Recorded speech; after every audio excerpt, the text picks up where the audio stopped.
요즘에 월세 대란으로 자꾸 속이고 있는데요. 월세 대란도 없습니다. 월세 사시는 분들은 아마 느낄 거예요.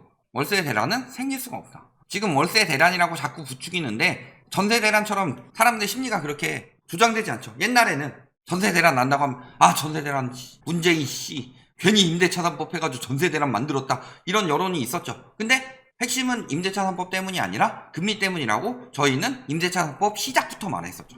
재작년부터 계속 이야기를 했어요. 다 저희를 깠죠. 근데 결과 보면 어때요? 8월에 전세 대란 온다고 올해 초부터 중순까지 계속 이야기를 했죠. 6월까지도 그랬어요. 그래서 저희가 6월에 방송할 때 그 얘기했죠. 아니 8월 전세 대란인데 8월에 전세 대란이 나는 이 사람들이 집을 언제 구하냐. 오늘 8월 29일이에요. 8월 29일에 전세가 완료되는 사람 8월 29일 당일에 구해요? 아니죠. 보통 3개월 전부터 구한다. 근데 5월, 6월에 전세 대란 난다고 했는데 8월에 전세 대란 나는 이유가 뭐예요? 임대차법이 7월 31일날 시작했으니까 8월에 전세 대란 날 것이다. 근데 엄밀하게 말하면요. 1개월 전에 이야기했기 때문에 그들이 말하는 것도 9월에 나야 되죠. 8월 31일부터니까 엄밀하게 말하면. 근데 그것도 거짓이고 8월에 전세 대란 날 거면은 5월, 6월에는 이미 전세 대란 나고 있었어야 된다. 갱신권 때문에 전세 대란 나는 거면. 그 이야기 했었죠. 그러더니 이제는 전세 대란이라더니 부동산 전망 완전히 빗나. 완전히 빗나갔죠? 그래서 저희가 얼마 전에 영상 올렸죠. 폭등이들 다 말 바꿨다고. 전세 얘기는 일부러 안 했어요. 어차피 지금 박살난 건 이미 알고 있으니까. 근데 집값도 떨어진다고 말 바꾸고 있죠.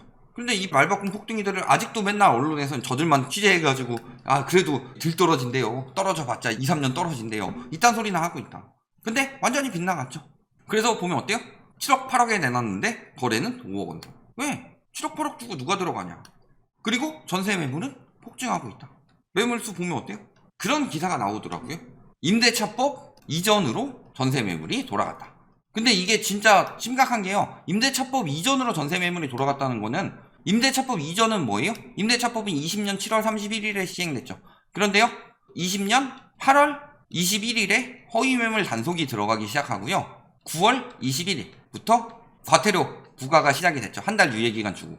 그렇기 때문에 요 기간에 있는 매물은 허위 매물이다. 그래서요. 임대차법 가지고 구라치는 걸 보면 얼마나 심각했냐.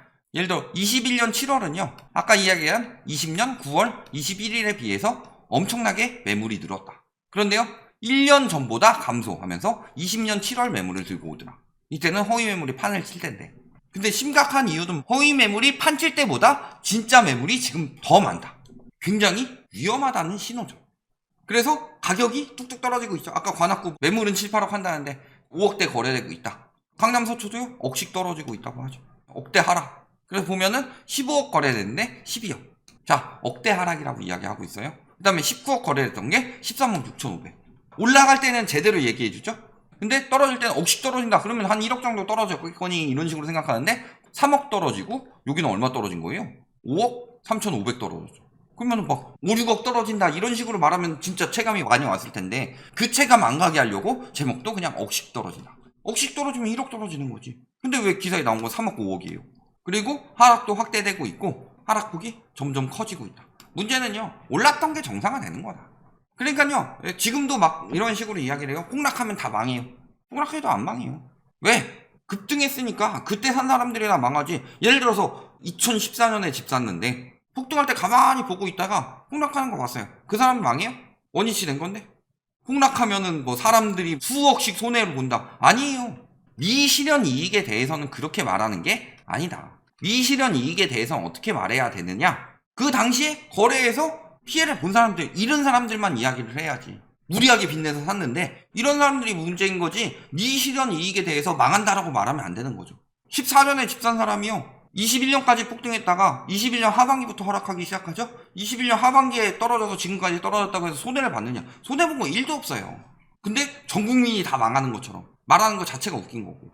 자, 그리고 특히 2030 전세자금 대출 차주가 61% 차지한다. 이게 지금 전세가 떨어지는 것을 대변하는 거다. 왜냐면요. 한 4050 정도 된다. 그러면은 기본적으로 4050이요. 2030 때부터 열심히 모아서 왔던 거죠. 근데 전세자금 대출 안 빌려줄 때 그러면 한 15년 전 해봅시다. 젊어도 25죠.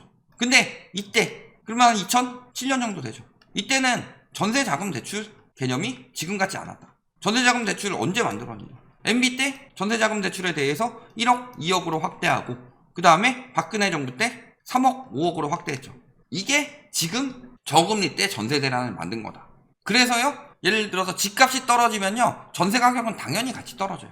진짜 말도 안 되는 개소리라는 게, 집값이 떨어지면은 매매 수요가 전세 수요로 돌아서면서 전세 가격이 오른다. 이게 진짜 개소리죠.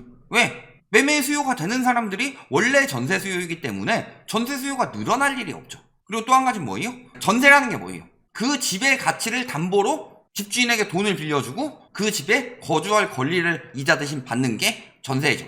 그러면 집의 가치가 떨어져요? 담보 가치가 떨어지는데 어떻게 전세 가격이 올라가냐? 전당포 가가지고요, 아 지금 시계를 바뀌려고 하는데요, 제 시계가요 감가상각이 심해서 지금 빨리 떨어지고 있습니다. 그러니까요, 오래 가지고 있으실수록 저한테 돈을 더 빌려주셔야 됩니다. 이렇게 말하는 거랑 똑같은 거다. 아니 담보 가치가 떨어지는데 왜 돈을 더 빌려줘야 된다고 이야기를 해요. 그러니까 그게 다 거짓이고, 근데 그 이야기가 통했던 시절이 언제였어요? 원래 늘 이랬었는데 2008년 글로벌 금융위기 터졌을 때 그런 현상이 벌어지더라. 매매가가 떨어지고 전세가가 올라간다. 그때 왜 그렇게 됐느냐? MB정부에서 전세자금 대출 풀고요, 플러스로 뉴타운 사업 지정하면서 멸실을 만들어냈죠. 그러니까 멸실이 난다는 거, 지금도 재건축 재개발을 정부에서 계속 추진하려고 하는 이유가요, 멸실을 만들어서 공급 부족을 만들려고 하는 거예요. 공급 부족을 만들면 전세 가격이 올라가죠. 시중에 전세는 사라졌는데 전세를 찾는 수요들은 갑자기 늘어나니까. 그것도 급하게 찾는 사람들이. 그러니까 지금 재건축 재개발을 열심히 추진하는 이유는 뭐예요? 전세가 올려서 집값 떨어지는 거 방어하려고. 그러니까 그때를 제외하고는 매매가 떨어질 때 전세가가 떨어졌고, 지금도 마찬가지죠. 저희 이거 작년 재작년에 계속 이야기했던 것들이에요. 다 그들이 거짓말하고 있었다는 것들이 드러나고 있는데, 미친 장세의 심리가 남아있어서 오른 걸 가지고 라이트하우스 맨날 틀렸다라고 이야기하는데 지금 다 드러나고 있죠. 이제 와서 무슨 말을 할 거야? 그러니까 아까 이야기했듯이 지금 4050들은 전세자금 대출이 막 나오지 않고 자기들 자본으로 전세를 들어갔기 때문에 그들은 괜찮은데, 거기서 이제 올라간 만큼 추가 대출을 받았으니까 떨어지는 만큼 그냥 대출 갚고 이자 덜 내면 되는 거예요. 근데 2030은 왜 직격탄을 만드냐? 그냥 대출 한 80% 받고 나서 2억에 100만원짜리 들어가느니 10억짜리 전세 들어가서 여기 이자는 안 나오면 한 5, 60만원 나오니까 이렇게 가야지 라고 했는데, 여기가 금리가 올라가면서 이자가 2배, 3배 뛰면서 막 지금 한 120 이렇게 나오니까 원위치로 돌아가는 거고, 과잉 전세 수요로 올라갔죠? 지금 금리가 그 이전 수준을 넘어섰죠? 그렇다는 것은 전세가 하락은요, 임대차 3법으로 올랐다고 말하지만 실질적으로는 20년 5월 이때 코로나로 인해서 많이 올랐죠. 그때 올랐던 전세가 이상은 다 떨어질 거다. 시간차를 두고. 올라갈 때는 쭉쭉 올라가지만 떨어질 땐 집주인들이 함부로 낮추고 싶지 않으니까 빨리 안 떨어질 뿐인데, 시간이 지나면 지날수록 원위치가 될 수밖에 없다. 그러니까요, 어떤 인간들이 망하느냐? 여기도 보면요, 5억 원 선에 거래되면서도 7억 8억 매물 내는 사람들이 있어요. 이 사람들은 어떤 사람이냐? 예를 들어 집값이 10억이다. 근데요, 자기 돈이 3억밖에 없어요. 그래서 7억에 전세가 들어오지 않으면 감당이 안 된다. 요 5억 원 선으로 2억을 구해다 줄 돈이 없더라. 이런 갭투기 수요들이 폭망하는 거다. 그래서요, 지금 보면요, 세입자 막 빨리만 구해달라, 낮춰도 계약 실종하면서 세입자 모시기 막 비명이다, 막 죽겠다, 이런 식으로 이야기하는데요, 세입자 구하는 방법 간단해요. 뭐라 그래요? 입주장 전세 빨리 빼는 방법, 전세 물건 빨리 빼는 방법, 이런 거 막 블로그, 카페 이런 데 엄청 많아요. 이거 다 지금 8월에만 나온 거예요. 엄청나게 많이 올라와 있죠. 들어가 보면은 뭐 공인중개사한테 자기 거 먼저 수수료 더 준다고 하고, 그러면 공인중개사가 빨리 해줄 거다. 그딴 개짓거리 다 떼고 전세 빨리 빼려면 전세가를 낮추는 수밖에 없어요. 세입자는 바보라서 공인중개사가 추천해 준다고 하면 그것만 할 것 같아요? 여러분들 당연히 발품 파는 건 기본이지, 갑자기 막 쫓겨난 상황이 아닌 이상. 그리고요, 투기꾼 매물은 앞으로 쏟아질 수밖에 없습니다. 자, 이게 윤석열 정부의 핵심 정책이죠. 왜 굳이 전세가가 떨어지는 와중에 상생 임대인 혜택을 주느냐? 자, 비실거주 양도세 면제를 해주기 위해서죠. 자, 그러면요, 양도세가 올라가면은 거래가 안 된다. 매물이 안 나온다. 양도세가 떨어지면 매물이 나온다. 그래서 양도세 완화가 집값을 잡는 정책이다. 이런 개소리를 하는데요, 양도세는요, 강화하면은 매물이 주는데 수요도 같이 준다. 왜냐면 수익률이 떨어지기 때문에 투기 수요들이 잘 안 들어온다. 반대로요, 완화하면 매물이 늘지만 수요도 늘죠. 그런 것처럼 양도세 완화를 하게 되면요, 1차적으로 이런 효과가 있고, 또 한 가지는 무슨 효과가 있느냐? 차익을 많이 가져가죠. 예를 들어서 문재인 정부 때 10억이 올랐어요. 근데 막 절반 이상 세금 내고 다주택자들 이런 것들이 나중에 요거 저거 팔고 마지막 1주택에 대해서는 양도세 면제를 받는다. 제일 고가 주택을 남겨놓는다. 왜냐면요, 1주택을 만든 다음에 요 1주택에 해당이 되는 건데, 요 1주택에서 상생 임대인을 하면은 2년 실거주 요건으로 해주겠다라는 거죠. 세금 혜택을요, 비거주에서 양도세를 내는 것보다 더 심각하게 완화를 해주는 거죠. 세금을 거의 안 내요? 그러면 요 1주택은 뭘 남기겠느냐? 똘똘한 재. 제일 좋은 거. 그래서요, 외곽부터 처분하고 가는 건데, 다주택자들 양도세를 없앴어요? 그러니까 다주택자들 양도세 없으면요, 3주택 중에서 뭐를 먼저 처분하든 순서에 상관없이 양도세는 똑같이 나가게 되는 거다. 그러면요, 비싼 지역 강남 서초도 먼저 처분하려고 할 수 있죠. 순서 안 맞추고. 그러니까 그게 문제가 되니까 이거 하고 있는 거다. 어차피 상생 임대인은 전세가가 떨어져서 자동으로 될 것이라서.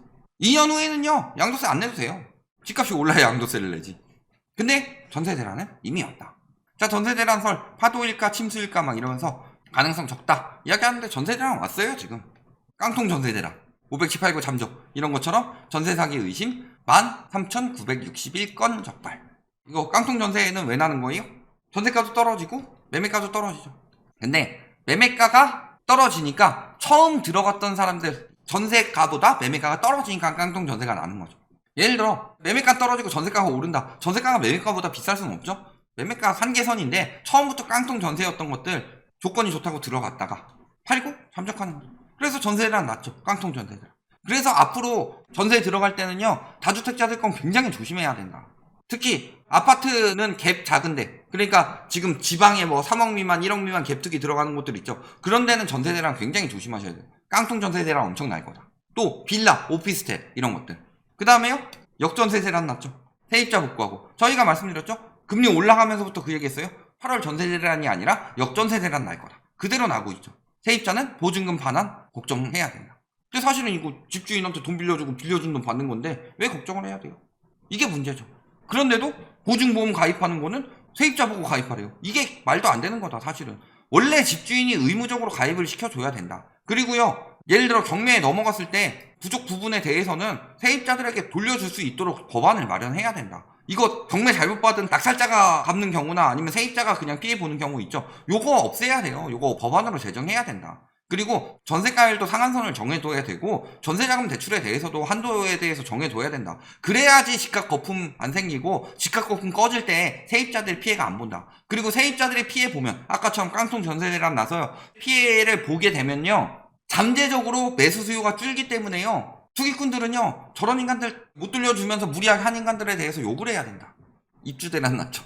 전세 놓으면 되지 하고 쉽게 청약 받았다가 전세 못 들어와서 지금 개작살이다. 그러니까 청약도 여태까지 건설사들이 엄청나게 이익 본 거죠.